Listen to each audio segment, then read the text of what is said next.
News New York Times poll out tonight finds most Americans believe race relations in this country are bad. More than half of whites think so, and more than 2/3 of blacks. Even more troubling, 40% of blacks and whites believe race relations are getting worse. And this may be one reason our poll found big majorities, 60% of whites and 71% of blacks, believe most Americans are uncomfortable discussing race with someone of another race. Tonight, Elaine Quijano tells us about a group that is helping blacks and whites break down the racial wall by breaking bread together.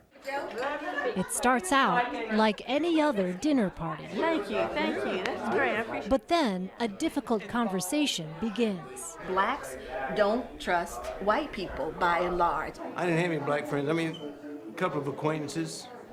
I never had them in our home, never been in their homes. They call themselves Chattanooga Connected, a group of blacks and whites who meet once a month to have dinner and talk openly about race. Then we are different. But when I first came to the group, I was a little skeptical at first. I grew up in a very white neighborhood.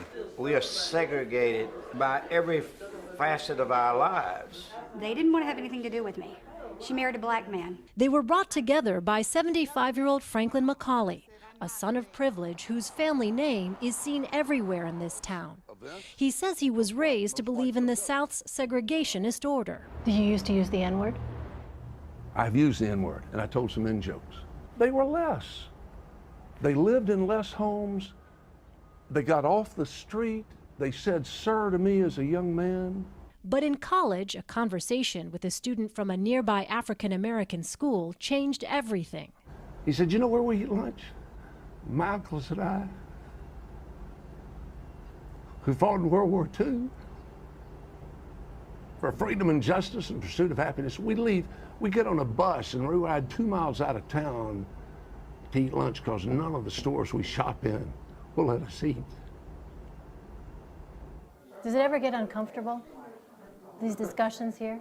I think it's liberating because it was so freeing for the first time in my life to have a black man tell me what it really felt like to be walking around in a grocery store or a mini mart and have the owner of the mini mart following him around up and down the aisles because he didn't trust him. I had never thought about that. How does something like this even begin to chip away at some of the other barriers that African Americans face? If it all stops at this house, it won't do that much more. It's got to go other places.